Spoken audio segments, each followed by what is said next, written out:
The morning started peacefully.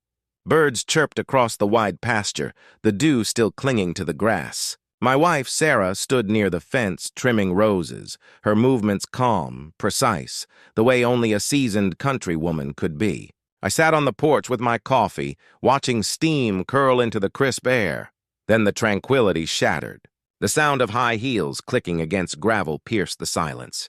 Karen, the infamous HOA president, stormed up our driveway with a posse of clipboard-carrying board members. She didn't even say good morning. Her voice boomed like a drill sergeant. "This property has violations stacked a mile high. This is your final warning."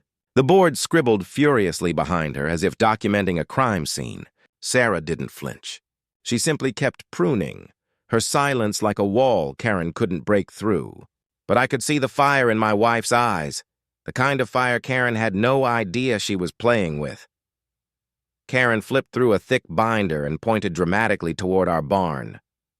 "The roof color isn't HOA approved. Your fence is 2 inches too tall. And that flag," she jabbed her finger at our waving American flag, "is a violation of height regulations." Most homeowners would have panicked, maybe begged or argued. But Sarah? She leaned on her gardening shears and asked calmly, "Is that all?" Karen blinked, caught off guard by the lack of fear. Her cheeks flushed red. She jabbed the air with her finger again. "You think this is a game? We can bring the law down on you." Sarah smiled faintly, shook her head, and returned to her roses. That silence, that calm, was louder than any insult. Karen stormed away, muttering threats about real consequences. The next few days felt different. Whenever I looked out the window, I spotted black SUVs with tinted windows idling near our property. They had magnetic stickers on the sides that read HOA Security. The men inside wore dark glasses, jotting notes on clipboards as they watched our every move. One evening, one of them actually pulled into our driveway. He stepped out, bulky frame, buzz cut, and shades covering his eyes. His voice was stiff, rehearsed. "Consider this a formal warning. If your wife doesn't comply, we'll be back, with officers." Sarah leaned against the porch railing, arms crossed, and replied, "I'll be here." Her tone wasn't defiant. It was a promise. That answer rattled him more than shouting would have. He left without another word, but we both knew it wasn't over. It happened on a quiet Thursday afternoon. I was unloading feed sacks from the truck when 3 figures marched down the road. They wore dark uniforms with shiny badges clipped to their belts. Their boots pounded the gravel like they owned it. One of them shouted, "Ma'am, you're in violation of multiple ordinances. You'll need to come with us for questioning." The neighbors began gathering at their windows, whispering like this was a real arrest. And there she was, Karen, standing smugly at the end of the street, arms folded, lips curled into a victorious smile. The scene was staged perfectly, or so Karen thought. Instead of panicking, Sarah tilted her head and studied them. "Badge numbers?" she asked. The tallest one hesitated. "Precinct assignment?" she pressed. The second shifted uncomfortably. "Court paperwork?" They stammered. They looked at each other, completely unprepared for actual law enforcement protocol. One snapped angrily, "Don't make this harder than it has to be!" "Just come quietly." But Sarah's expression didn't change. If anything, her calmness made them look weaker, more foolish. Every second that ticked by, their fake authority crumbled a little more. I slipped inside the house, my hands shaking. Not with fear, but with anticipation. I picked up the phone and dialed the sheriff's office. The dispatcher chuckled when I explained, "You're not going to believe this. The HOA just sent fake cops to arrest. The county sheriff herself." There was a pause, then laughter. "Oh, this I have to hear. We're sending backup right now." I peeked through the blinds. Sarah was still holding her ground, her voice steady, her posture unshaken. The fake cops were unraveling, and they had no idea real deputies were already racing toward them. Finally, Sarah straightened, her patience gone. She stepped forward until she was toe-to-toe with the leader. Her voice cut like steel. "Do you even know who I am?" The man smirked. "Doesn't matter. HOA rules are the law here." That was it. Sarah pulled back her jacket, revealing the badge on her belt. The sunlight glinted off it like a blade. Wrong. I am the law here. Sheriff Sarah Williams, County Sheriff's Office. And you three just committed a felony, impersonating law enforcement. Their smugness drained instantly. One dropped his clipboard. Another went pale, his lips trembling. Karen, from her perch at the corner, looked like she'd just swallowed poison. Right on cue, sirens wailed in the distance. The sound grew louder, closer, until 2 squad cars screeched to a stop behind the imposters. Blue and red lights lit up the street, washing over the stunned crowd of neighbors now gathered on their porches. Real deputies jumped out, hands hovering near their weapons. The HOA's fake cops froze, caught in their own trap. Within seconds, they were face down on the pavement, handcuffs clicking around their wrists. Karen's jaw dropped. The smugness was gone, replaced by horror. Sarah stood tall, badge gleaming, arms crossed.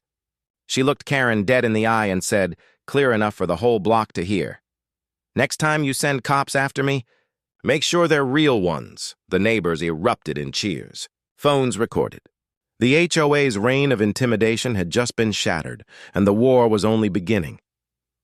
The fake officers were shoved into the back of real squad cars, their heads ducked in shame, while the red and blue lights painted the night.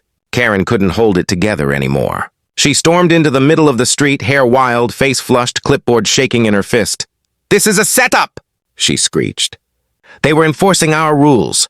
HOA rules are law here." The deputies turned toward her, unimpressed. One replied coldly, "No, ma'am. State law is the law here, and what you just ordered was criminal impersonation." The crowd gasped. Neighbors who had lived under her thumb for years suddenly saw her for what she was. A fraud who believed she was untouchable. Something cracked in the air. For years, neighbors had whispered complaints, but fear of fines had silenced them. Not tonight. A father stepped forward, shouting, "You fined me $500 because my son parked his bike in the driveway." Another voice cut through the crowd. "You threatened to foreclose on my house over Christmas lights." Karen spun in circles, eyes wide, realizing the tide had turned. Instead of obeying her, the community was uniting against her. Board members standing behind her shuffled backward, trying to disassociate themselves. The Queen had lost her subjects.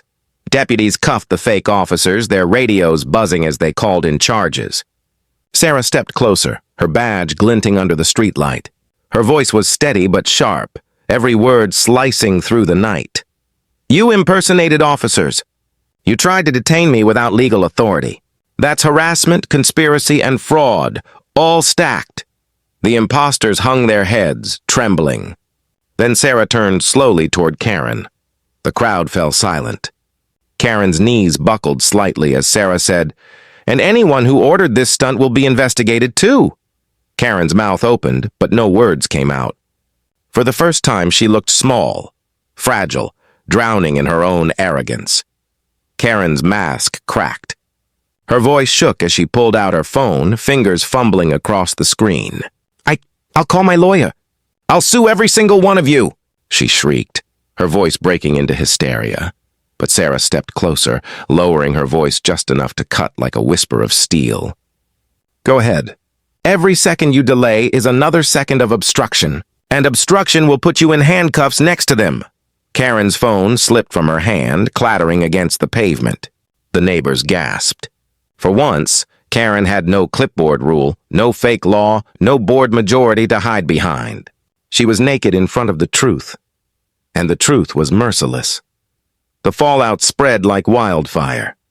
By morning, videos of the fake cop arrest hit social media, racking up thousands of views. Local news stations camped outside the neighborhood. Headlines blaring, "HOA sends fake police to sheriff's home." The county launched an investigation into the entire HOA. Board members resigned overnight, terrified of being linked to Karen's scheme. Lawsuits rolled in like thunder. Fines drained the HOA's bank accounts. Within weeks, the once feared association collapsed under the weight of its corruption. Neighbors ripped down the old HOA violation notices from their doors, tossing them into bonfires. For the first time in years, people smiled when they walked outside. The HOA had been dethroned, and Sarah was the reason. 2 Saturdays later, we held the biggest barbecue the neighborhood had ever seen. Right on our lawn, the same lawn Karen once threatened to fine us for. The smell of grilled ribs filled the air, kids ran freely, and laughter rolled across the block like music. A neighbor clinked his glass and raised it high. To Sheriff Sarah, the one who stood up when we couldn't. The cheer that followed shook the night sky. Old grudges melted. For the first time, this wasn't just a collection of houses. It was a community.